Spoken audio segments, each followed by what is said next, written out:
तो नमस्कार साथियों, आज हम अचानक मार अभ्यारण्य के गांव बमनी में हैं और हम एक ऐसे कृषक और एक ऐसे व्यक्ति के घर आए हैं जहां हम ये दिखाना चाहते हैं कि आपने देखा होगा कि आजकल गाय गोबर इनके ऊपर राजनीति भी बहुत है, बट एक सही रूप से गोबर का उपयोग जलाने के लिए जो उपले या कंडे कहते हैं उसके रूप में भी किया जाता है। आप देखेंगे कि खाद भी बनाते हैं, जो छत्तीसगढ़ सरकार अभी खाद भी बना रही है। उसके बाद में देखेंगे कि गोबर गैस जो आपने पहले देखा होगा कि जमीन के अंदर में होती थी, जमीन के अंदर में ईंटा से बनाया जाता था, लेकिन एक नया इनोवेशन किया है। और ये देखिए कि आप टंकी, ये जो प्लास्टिक की ड्रम है उसमें ये बनाया हुआ है। तो मैं स्वागत करता हूँ सीताराम जी का।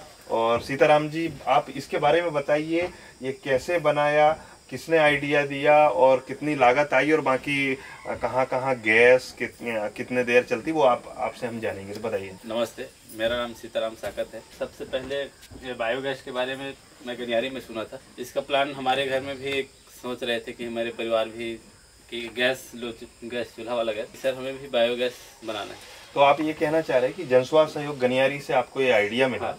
तो साथियों ये बताना चाह रहे हैं कि हम अब देखेंगे तो अभी गैस के दाम बहुत बढ़े हुए हैं और एक गरीब फैमिली के लिए, परिवार के लिए बहुत मुश्किल होता है। अगर मिनिमम 6 से 8 परिवारों की फैमिली होती है और उसमें 1100 रुपये के 1150 रुपये गैस की कीमत है। सब्सिडी जो आती होगी वो अलग बात है, बट तुरंत तो आपको 1150 रुपये देना पड़ेगा और 1150 रुपये एक परिवार के लिए काफी होता है। सीताराम जी, आपने ये सोचा कि हम बायोगैस, जो आपके घर में पालतू जानवर है, भैंस है, गाय है, उनके गोबर से गैस बनाएंगे। तो ये जनस्वास्थ्य सहयोग गनियारी से आपको मदद, तकनीकी सपोर्ट वहाँ से मिला। जी।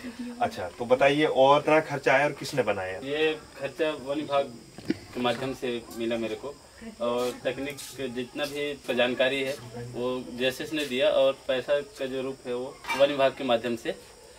ये वनग्राम भी है और वन विभाग की तरफ से वित्तीय सहयोग मिला इसको बनाने में, जो खर्चा आया वो, और तकनीकी सहयोग जो इसकी कैसे बनेगा, इसमें क्या क्या उपकरण, क्या क्या सामग्री लगेगी, वो आपको जनस्वास्थ्य सहयोग से बताया गया। जी सर। तो एक रूप से कह सकते हैं कि जनस्वास्थ्य सहयोग और वन विभाग के समन्वय से ये आपके घर में स्थापित हुआ। इसमें कितना गोबर लगता है बताइए, और कैसे कैसे, तो आप बता सकते हैं इसको, कैसे क्या करते हैं, कितना किलो के आसपास में गोबर लग जाता है, कितनी गैस चलती है, तो आप हम जानेंगे हम लोग। तो शुरुआत में ये जब लगाए थे सब लोग, तो इसमें कुछ और डाले थे, स्लरी, जो पुराना वाला स्लरी गनियारी से लेकर आए थे। अच्छा, गोबर का घोल डाले थे जी। क्योंकि उसको ना, जैसे दही हम बनाते हैं ना, तो उसके लिए एक जामन लेते हैं। हाँ। तो उसी प्रकार से हम पुराना वाला जो स्लरी है गोबर का घोल में डाले हम लोग, और फिर हम 2 दिन बाद गोबर घोलकर 2 बाल्टी घोलकर इसमें डाले। तो शुरुआत में हमें ज्यादा गोबर लगा था, 4 बाल्टी डाले हम दोनों में, क्योंकि दोनों ड्रम को भरना था पूरा। तो 4 बाल्टी का मतलब किलो में अनुमान किलो में 15 किलो यहाँ तक पूरा भरा।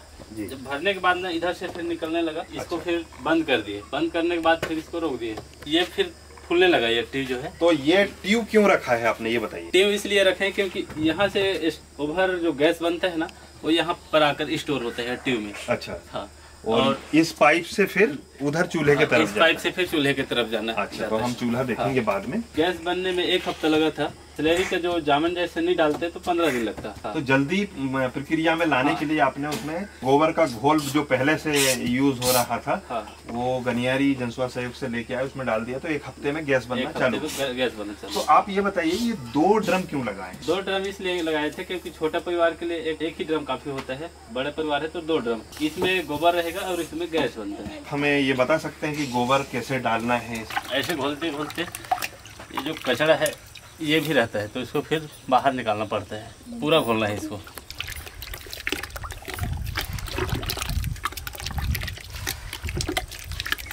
ये हो गया। कितना गाढ़ा होना चाहिए, एक बार हाथ में आप करके दिखाइए। ये वाला कितना गाढ़ा होना चाहिए? हाँ, क्योंकि पतला करेंगे तो गैस नहीं बनेगा, बस पानी ज्यादा रहेगा। ये जरूरी बात बताइए आपने। जितना ज्यादा अच्छा गोबर डालेगा उतना ही अच्छा गैस बनेगा। पानी की मात्रा अगर ज्यादा हो गई तो गैस नहीं बनेगी। जी। गोबर मतलब एक निश्चित मात्रा में पानी और ये होना चाहिए। हाँ। तो आप देख सकते हैं कि इसको लीटर या उसमें जानने की जरूरत नहीं है कि कितना गाढ़ा होना चाहिए, आपने देखा अभी। अगर हम ये गैस बन गया है तो स्लरी को कभी भी निकाल सकते हैं। गैस बनने के बाद स्लरी कभी भी निकाल सकते हैं। ट्यूब कभी खाली नहीं होगा, क्योंकि गैस जाकर उसमें स्टोर हो गया है। और इस स्लरी का उपयोग हम खाद बनाने के लिए भी करते हैं, खेत में लेकर डालते हैं। तो खाद एक रूप से ये बन चुका है, खाद ये पूरा बन चुका है। तो बस इसको अभी क्या करेंगे, खेत में डालना है। अच्छा हाँ, तो इसको खेत में कैसे डालेंगे? जैसे रख रहे हैं तो ऐसे बगरा कर इसे डाल देते हैं। ठीक ठीक। हाँ, तो आप एक जगह रखने पर सूखने के बाद इसका कपड़ी जम जाएगा और उतना इसको। तो ये कह सकते हैं कि सब्जी की बाड़ियों में, सब्जी बाड़ी में, हाँ, धान के खेत में या जो भी फसल लगाई हो, कुछ भी लगाए हो, उसमें पानी के साथ भी डाल सकते हैं। अगर पानी जा रहा है हाँ, तो उसी में डाल दीजिए, तो पानी के साथ भी डाल सकते हैं। तो ये रेडी खाद है। तो इसमें देखिए आप गैस बना रहे हैं, उसके बाद गैस जो इसकी जो सैलरी या जो अवशेष निकल रहा है बचा हुआ, उसको खेत में फसल के में बढ़ोतरी के लिए उपयोग कर रहे हैं। तो आप कह सकते हैं कि जैविक खाद बना बनाया मिल गया, गैस बनी बनाई मिल गई, जानवर आपके सुरक्षित हैं। जो रोड में एक्सीडेंट होते हैं, बैठा देते हैं लोग, उससे भी। तो मैं कहना चाहूँगा कि जो पशुपालक है वो अपने जानवरों को अपने घर में रखें तो रोड एक्सीडेंट कम होगा। आप ऐसे गैस बना के महंगाई की मार से बच सकते हैं और जैविक खाद बन जाएगा, तो जिससे जो जहर मुक्त, रसायन मुक्त अनाज आपको मिलेगा। तो आप जो आजकल बड़ी बड़ी बीमारियां, कैंसर और हाइपरटेंशन और जो नॉन कम्युनिकेबल डिसीज हो रही, जो अलग अलग प्रकार के रसायनों के जाने से हमारे खाने में, तो उससे भी आप बच सकते हैं। तो ये बहुत ही एक बढ़िया तरीका है कि आपने एक तीर से कई निशाने लगा दिए भाई। गैस में खाना बना रहे, महंगाई की मार से बच गए, खेत में रसायन मुक्त रूप से अगर अनाज पैदा करना है तो ये सैलरी का उपयोग हो गया। इसकी लागत कितनी आई लगभग? लगभग इसका लागत दो प्रकार से होते हैं। एक जैसे एक ही ड्रम है कि कम परिवार है तो उसके लिए 5 से 6 हज़ार के बीच में हो जाता है। तो ये भी कह सकते हैं कि ये ड्रम तो आप कहीं से सस्ते में भी मिल जाएगी, जो कई अलग अलग जगह से खरीद सकते हैं, जो उपयोग वाली ड्रम से भी बना सकते हैं, कबाड़ से जुगाड़ जिसको कह सकते हैं। ये एक तसला है जो आमतौर पे मिलता है बाजार में। ये पाइप है, ये मग्गा है। अच्छा, और ये मग्गा, अरे वाह। तो ये मग्गा को काट के और फिर ये पाइप और एक बैंड, ये वाला गैस पाइप मिलता ही है। तो और ये टी बैंड वगैरह लगे, तो ये मतलब बहुत ही मिनिमम संसाधनों में एक अच्छा इनोवेशन किया है आपने। और जनस्वास्थ्य सहयोग ने आपको तकनीकी मदद की, वन विभाग ने आपको वित्तीय मदद की। तो इसमें आप 2 ड्रम लगा ली तो मतलब 15-16 लोगों का बन सकता है क्या? वो तो नहीं ट्राई किए हैं, पर हो सकता है, क्योंकि ये इसमें गोबर डालते हैं तो इसमें पूरा गैस बनता है। और ट्यूब में तो जब तक ट्यूब का पहले समाप्त नहीं होगा वो गैस, तब तक ये यहाँ का बचा रहेगा। अच्छा, ऐसा भी होता है कि ट्यूब में ज्यादा गैस बन जाए तो ट्यूब फट तो नहीं जाएगा? नहीं फटता, इसीलिए डबल ड्रम रखे हम। अरे वाह, क्योंकि यहाँ स्टोर होता है। हाँ, क्योंकि ये जरूरी बताना पड़ेगा, क्योंकि लोगों को ये डर ना लगे कि भाई गैस अगर ये ट्यूब फट गया और फिर ये गैस निकली, इससे कोई नुकसान ना हो जाए। तो ऐसा बताना चाहेंगे, ऐसा कुछ होगा नहीं, है ना? बायोगैस में उतना वो नहीं होता है जैसे कि। तो आप डाल के बताइए कैसे डालना है। ये हम ले लिए मग्गा में, और उसके बाद इसको जब तक डालेंगे जब तक ये फुल ना हो जाए। से वहाँ से ये यहाँ से और ये पाइप से इधर यहाँ गैस बनती है। और ये देखिए, है ना? तो ये इसका चूल्हा है।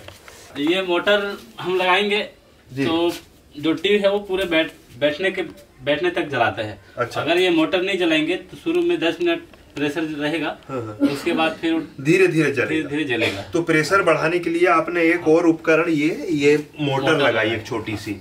ये यहाँ से खोलना है, वाल्व लगा है, यहाँ से हम गैस को खोल सकते हैं। तो हमें ऐसे गैस खोल दिए। चूल्हा है थोड़ा अलग तरीके का है बाकी गैस से, देखेंगे आप। इसके जो छेद है वो थोड़े मोटे हैं, है ना? तो इसकी जो गैस है वो उस गैस से थोड़ी अलग है और मोटे मोटे छेद है इसमें। तो चलिए अभी आप गैस जला के दिखाएंगे। तो आप देख सकते हैं कि इस तरीके से कितना अच्छे रूप से ये गैस जल रही है। तो ये आप देखिए कि कितने बढ़िया तरीके से पानी गर्म होने के लिए रखा है। तो इसमें खाना बनाना, चाय बनाना, चावल, दाल, जो भी एक परिवार की ज़रूरत है उसको आप पूरा कर सकते हैं। तो ये पाइप है, आप देखेंगे, और ये पाइप से ये पूरा गैस इधर से आके और ये ट्यूब में स्टोर हुई गैस और ये प्लांट लगाया हुआ है। अब जैसा आप देख सकते हैं, अभी आपने बताया कि गाय के या भैंस के गोबर से दूध भी खा रहे हैं और साथ में गोबर से गैस बना रहे हैं और गैस से खाना पक रहा है। उसका जो बचा अवशेष, जो सैलरी बची, उसको खेत में डाल रहे हैं तो जैविक अनाज उत्पादन या सब्जी उत्पादन भी कर रहे हैं। तो ये कई सारे काम और बहुत ही बेहतरीन रूप से आप कर रहे हैं। ये इसके लिए तो काबिल तारीफ है। जलाने के लिए जो लकड़ी काटते हैं लोग या गैस की जो मार है इस समय महंगाई की, तो आप लकड़ी भी नहीं काटेंगे, जंगल बचेगा। और आपका अगर गैस महंगी है तो उससे आप महंगाई की मार से बच सकते हैं। अभी मैं ये कहना चाहूँगा कि अगर कोई और व्यक्ति इसको बनाना चाहे तो वो कैसे, किससे संपर्क करे, ये बताइए। अगर वो बनाना चाहे तो पहले एक बार आकर इसको देख सकते हैं। पहले सबसे पहले तो भरोसा होता है। जी जी बिल्कुल, है ना। तो इसको आकर देखें और हम जो जलाते हैं, खाना बनाते हैं, उसको देखें कितना समय तक जलता है, उसको भी देखें। हम नोट करते हैं, हर रोज नोट करते हैं। जैसे मेरी पत्नी है, अगर मैं नहीं रहता हूँ तो वो सब चीज़ें काम करती है, तो वो नोट करती है डायरी में और मेरे को बताता है, फिर मैं गूगल शीट में डालता हूँ। तो कहने का मतलब है कि आप इस पे एक छोटा सा रिसर्च भी कर रहे हैं कि कितना टाइम चलेगा, कितना इसकी पूरी प्रोसेसिंग की एक रूप से डॉक्यूमेंटेशन भी कर रहे हैं, आप रख भी रहे। तो बहुत बढ़िया बात है। तो अगर ये देख भी ले और कोई बनाना चाहे तो किससे संपर्क करेंगे? अगर वो बनाना चाहते हैं तो आप कह रहे हैं कि तकनीकी सहायता, जनस्वास्थ्य सहयोग उनको बता सकता है? खुद से भी पैसा लगा सकते हैं। 7-8 हजार कितना होता है, बिल्कुल। तो बहुत ज्यादा गैस में, इंडियन गैस में ज्यादा खर्चा होता है। जी जी। और प्लस इसमें डबल फायदा है। बताइए कि गोबर का शुद्ध गैस है और शुद्ध खेती का भी केमिकल। बिल्कुल बिल्कुल। तो ये कई सारे फायदे हैं। सही कहा। तो चलिए, बहुत अच्छा लगा कि आपने एक तीर से कई निशाने लगा दिए कि जैविक खेती भी हो रही है, सब्जी भाजी और अनाज भी उगा रहे हैं इसी खाद से, जो रेडी खाद मिल गया, बनाने की जरूरत ही नहीं है। गैस जला रहे हैं, जानवर की सुरक्षा हो रही है जो रोड सड़क में आजकल बैठ रहे हैं। मैं सबसे कहना चाहूँगा, ये वीडियो जो भी देखेंगे, कि सीताराम जी के पास आके देख सकते हैं और हम डिस्क्रिप्शन में नंबर भी दे देंगे, उनसे संपर्क किया जा सकता है कि कैसे बनाना है, कैसे सहायता करना है। तो आप जानवर, गौ सेवा या जो पालतू जानवरों की सेवा, दूध भी खाओ, उनकी सुरक्षा भी कीजिए, उनको सड़कों पे खुला ना छोड़ें, खेतों का नुकसान करते हैं आजकल। ये बड़ी समस्या हमारे क्षेत्र में कि वो फसल जो लगाई हुई है आवारा पशुओं के रूप में छोड़ देते हैं, वो बहुत सारे खेतों का नुकसान करते हैं। तो आप अपने जानवरों को अपने पास में रखिए, गोबर गैस बनाइए, खाना बनाइए, उसका खाद बन रहा है उसका उपयोग कीजिए। सड़क में बैठने से एक्सीडेंट बचेगा, वो भी होगा। तो कई सारी चीज़ें हो रही है, बहुत ही काबिले तारीफ है। तो बहुत बहुत धन्यवाद सीताराम जी।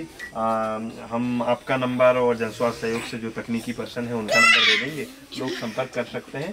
तो आइए और देखिए और इस तरीके के इनोवेशन को बढ़ावा दीजिए। जंगल बचेगा, लकड़ियाँ जो जला रहे हैं, काट रहे हैं, वो बचेगी। तहे दिल से स्वागत, धन्यवाद बोलना चाहता हूँ जनस्वास्थ्य सहयोग और फॉरेस्ट साहब को, क्योंकि मुझ जैसे गरीब को एक समझा कि इसके पास पैसा भी कमी है, और तो मेरे गरीबी को देखते हुए ये सब चीज़ तकनीकी माध्यम ये सब मदद किए, इसलिए मैं बहुत बहुत धन्यवाद देता हूँ। बहुत शुक्रिया।